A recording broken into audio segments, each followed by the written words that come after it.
Nós estamos alegres em estar participando desse culto nesta hora, e por isso expressamos nosso contentamento. Temos aqui conosco nesta hora também a irmã Inge, que participa do culto, né? Ela vem com a sua bagagem fantástica.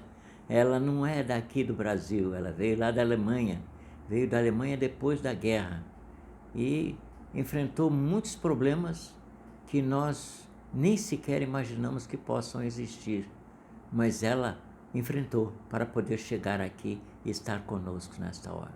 Se ela quiser dar uma palavra nesse instante aos nossos ouvintes e aqueles que estão nos vendo através do canal, pode também trazer uma palavra.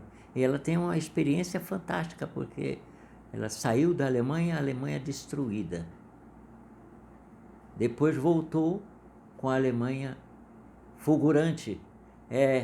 E nós pensamos assim, como é que aquele país devastado pela guerra pôde se levantar?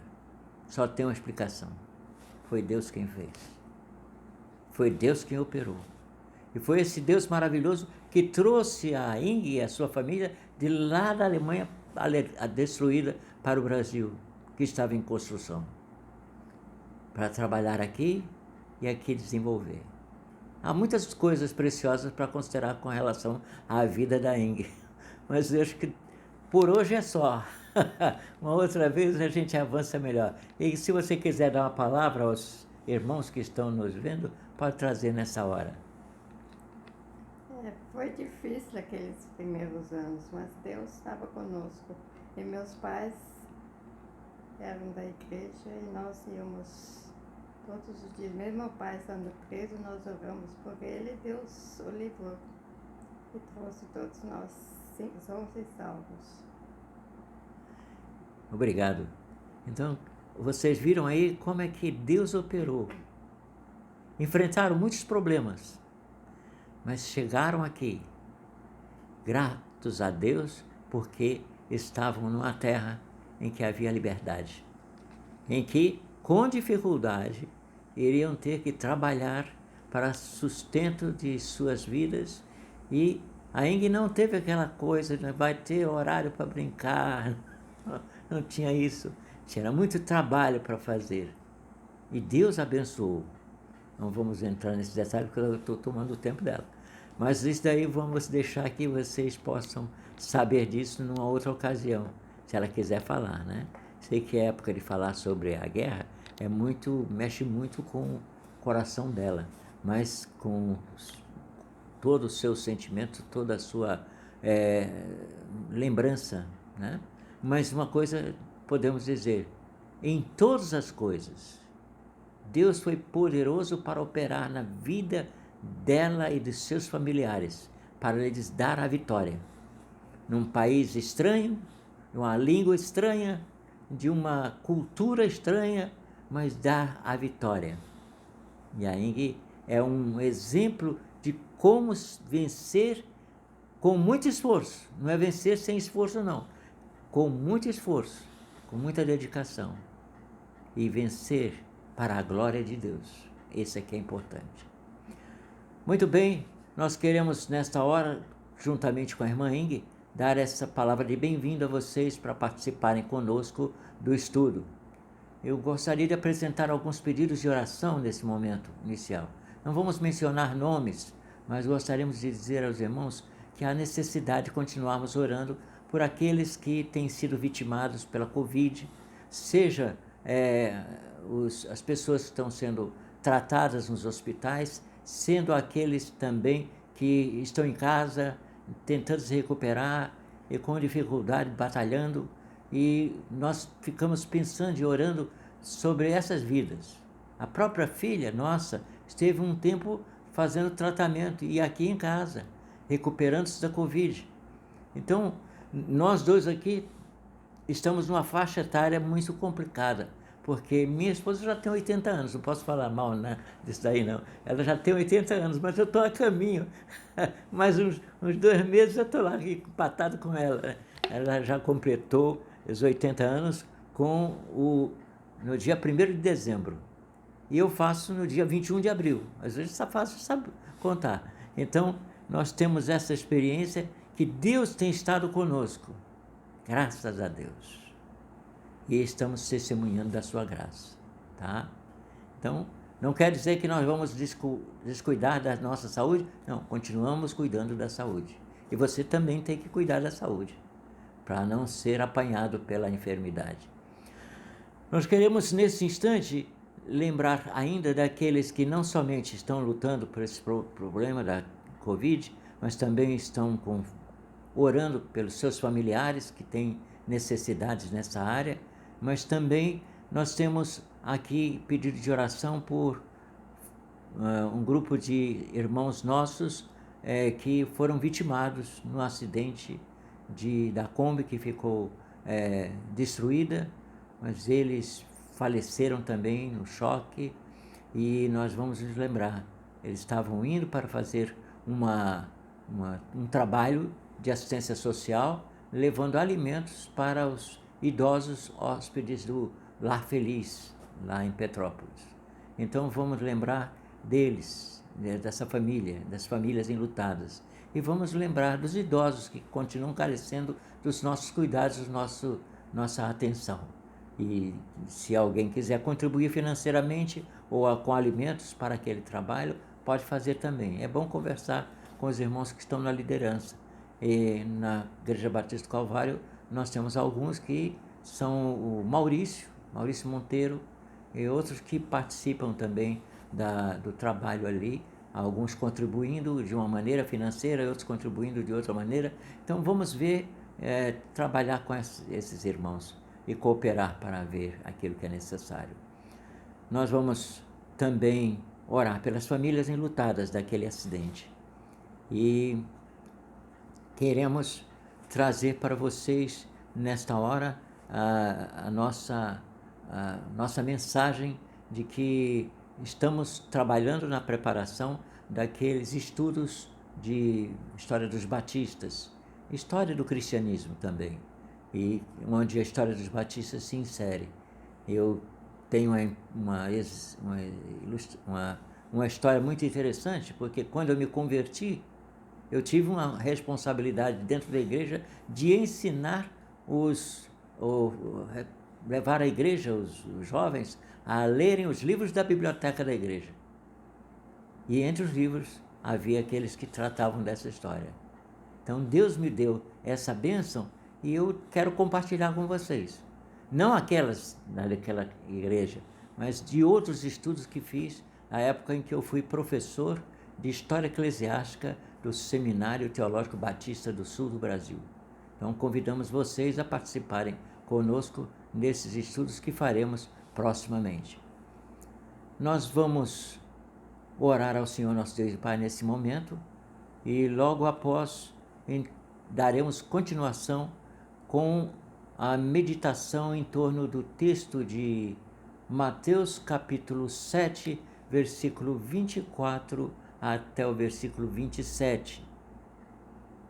Perdão, é esse texto, mas eu digo assim, esse texto nós estaremos fazendo, esse aqui é o do próximo estudo, Mateus capítulo 7, do verso 21 até o verso 23, e nós estaremos estudando sobre quem entra no céu. É uma experiência que nós temos que pensar seriamente sobre isso, porque nós temos a responsabilidade de testemunhar de Jesus. E há muitos falsos profetas, e nós estudamos da outra vez, existem muitos que se equivocam, estão dentro da igreja e pensam que são cristãos e não são. E ensinam a Bíblia de outra maneira. Ensinam a Bíblia de maneira que interessa aos seus interesses. Então nós temos que estar atentos com relação a isso e ler a Bíblia, não descuidar do estudo bíblico. Vamos orar ao nosso Deus e Pai nesse instante. Pai Celestial, nós te agradecemos por esse momento que tu nos dás. Agradecemos-te por essa oportunidade e pedimos, Senhor, que tu nos abençoes e que tenhamos sabedoria no estudo da tua palavra, tenhamos sabedoria em buscar a tua palavra e tenhamos sabedoria também em transmitir essa tua palavra com a verdade, com a firmeza, que a tua palavra nos inspira para que façamos. Nós te pedimos e agradecemos estas bênçãos, suplicando-te pelos professores de escola bíblica dominical, por aqueles que estão se preparando para ensinar nos seminários, sair de lá, poder desenvolver um ministério em alguma igreja, que tenha uma sabedoria que vem do alto. Em nome de Jesus nós te pedimos e agradecemos essas bênçãos. Amém.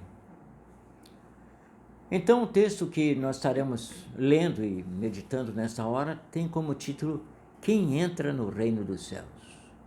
Você está pensando aí o que? Esse texto sugere que é aquele que precisa ser batizado, é aquele que precisa cumprir as regras ou mandamentos para poder ter entrado no reino dos céus?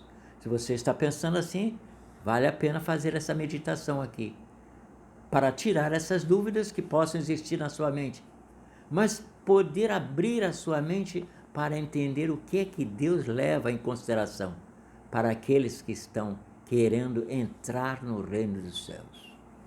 Então a palavra de Deus nos diz assim, do verso 21 do capítulo 7, nem todo que me diz Senhor, Senhor, entrará no reino dos céus, mas aquele que faz a vontade de meu Pai que está nos céus. Muitos naquele dia vão me dizer, Senhor, Senhor, nós não profetizamos em teu nome, e em seu nome não expulsamos demônios, e em seu nome não fizemos muitos milagres? Então lhes direi claramente, eu nunca conheci vocês, afastem-se de mim, vocês que praticam o mal. Vocês podem estar pensando, que palavra dura para as pessoas que estavam buscando a Jesus, estavam ali querendo se aproximar de Jesus. Jesus disse, nem todo que me diz, Senhor, Senhor, entrará no reino dos céus. Uma palavra difícil da gente entender, porque a pessoa que diz Senhor, Senhor, parece ser uma pessoa não só, digamos, inteligente ou ser dedicada ao Senhor, ser interessada nas coisas espirituais, ser membro de alguma igreja. Jesus diz, nem todo que me diz Senhor, Senhor, entrará no reino dos céus. Isso quer dizer, não são aqueles que são membros da igreja que vão entrar. Isso quer dizer que não são aqueles que praticam dar esmolas ou coisa assim, vão entrar. Não. Jesus disse, nem todo que me diz Senhor, Senhor, entrará no reino dos céus, mas aquele que faz a vontade de meu Pai que está nos céus. E aí é um desafio muito grande. Muitos naquele dia vão me dizer, Senhor, Senhor, nós não profetizamos em teu nome, e em seu nome não expulsamos demônios, e em seu nome não fizemos muitos milagres? Então lhes direi claramente, eu nunca conheci vocês, afastem-se de mim, vocês que praticam o mal. A palavra é dura, mas é necessária. Por quê? Há muitos que se enganam com falsos discursos, que se deixam conduzir por discursos errados, por crer em coisas que a população diz vulgarmente, ou que as pessoas acham que está certo. Tem que ir para a palavra de Deus. Não tem outro recurso. Quer entrar no reino dos céus? Então, leia a palavra de Deus e siga o Senhor Jesus Cristo. Muitos vão dizer naquele dia, Senhor, Senhor, nós não profetizamos em teu nome? Não pode falar. Profetizar é falar de Jesus, ou falar de Deus. E então quando ele diz, não profetizamos em teu nome, porque muitas vezes pessoas estão falando no nome de Jesus, pensando que estão agradando a Deus, e não estão agradando a Deus. Estão ensinando heresias. E pensam que por ensinar essas heresias, eles estão salvos e não estão salvos. Entenda, compreenda isso. Falar em nome de Jesus, sem ter Jesus no coração, não vale para entrar nos céus. Não vale. Tem que ter Jesus no seu coração. Tem que amar a palavra de Deus. Tem que praticar a palavra de Deus. Aí nós chegamos a pensar, porque o texto bíblico nos diz, Senhor, Senhor, nós não profetizamos em seu nome, e em seu nome não expulsamos demônios. E você vai dizer, peraí, pastor, esses que estão expulsando demônios, ou estão profetizando em nome de Jesus, são o quê? São pastores? São líderes das igrejas? Às vezes pode ser. Às vezes você diz assim, pô, fulano era pastor na igreja, morreu, ele está perdido. Se ele não cria em Jesus, se ele estava falando de Jesus, sem conhecer a Jesus, está perdido, não tem salvação. Então é necessário crer, e não somente crer, mas praticar os ensinos do Senhor. É muito importante. E Senhor, Senhor, não profetizamos em seu nome, e em seu nome não expulsamos demônios. A expulsão de demônios é uma das coisas vistas como poder maravilhoso de Deus operando na vida da pessoa para que ele possa expulsar demônios. Mas não basta. Tem que ter Jesus no seu coração. Se não tiver Jesus no coração, está perdido com todas as suas crenças em expulsão de demônios. Então ele diz aqui que são coisas que nós devemos estar atentos.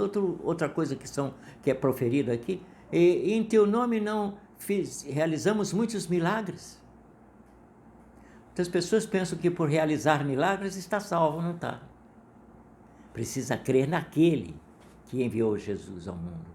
Precisa crer naquele que levou os seus pecados ali na cruz em seu lugar. E se você não fizer isso, eu sinto muito. Seu nome não está no reino de Deus. Aí você diz assim, pastor, eu fui pastor de grandes igrejas, fiz isso, eu fiz aquilo, preguei em várias igrejas. Pode pregar onde você quiser. Se você não tem Jesus no coração, sinto muito. Você não tem lugar no reino de Deus. Você pode estar se enganando com falsos discursos. Pode estar se enganando até mesmo com seus discursos. Você pode estar se enganando com a sua palavra. Você pode ser o pastor de uma igreja, pode ser um líder na igreja, e você falar essas coisas todas, e você não seguir. E ele disse para aqueles que estão agindo assim, então vos direi claramente, eu nunca conheci vocês. Afastem-se de mim, todos que praticam o mal. A palavra de Deus nos traz essa ilustração, essa advertência. Não somos chamados para fazer coisas que sejam de impacto na sociedade, nem sejam coisas que possam parecer a nossa religiosidade. Se nós não vivemos aquilo que pregamos, estamos mal. Não podemos prosseguir, porque falta-nos a base, que é Jesus Cristo. Somente quem entra no reino dos céus, aquele que faz a vontade de meu Pai, que me enviou. Quem entra no reino dos céus, aquele que confia em Jesus e pratica o que ele ensinou. Não basta ter um diploma de seminário, não basta ter um diploma de certificado de batismo, não basta. Basta saber que você crê em Jesus e está seguindo Jesus. Aí sim, Deus está operando na sua vida. Nossa oração nesse instante é que Deus possa produzir essa transformação se você está seguindo por esse caminho errado. E possa ajudar você a testemunhar de Jesus em todo lugar que você for. Vamos orar ao nosso Deus e Pai nesse instante. Querido Senhor, nosso Deus e Pai, nós te agradecemos pela Tua palavra que enriquece as nossas vidas. Queremos, Senhor, nessa hora, te agradecer não somente pela palavra, mas pedir-te que aqueles que estão ao alcance de nossa voz e que estão ouvindo essa mensagem, sejam eles quem forem, eles estejam as suas vidas sintonizados com a Tua palavra, estejam voltados para seguir os Teus santos ensinos e estejam assim dispostos a testemunhar de Jesus, sem dúvida alguma, e possam crer, confiar e viver esse evangelho, e não apenas falar que são de Jesus, mas não seguem a Jesus. Abençoa, Senhor, e nós te pedimos essas bênçãos e te agradecemos no nome de nosso Senhor e Salvador Jesus Cristo, e a graça de nosso Senhor e Salvador Jesus Cristo, o amor de Deus, nosso Deus Pai, e a comunhão do seu Santo Espírito permaneçam conosco hoje e para todo sempre. Amém.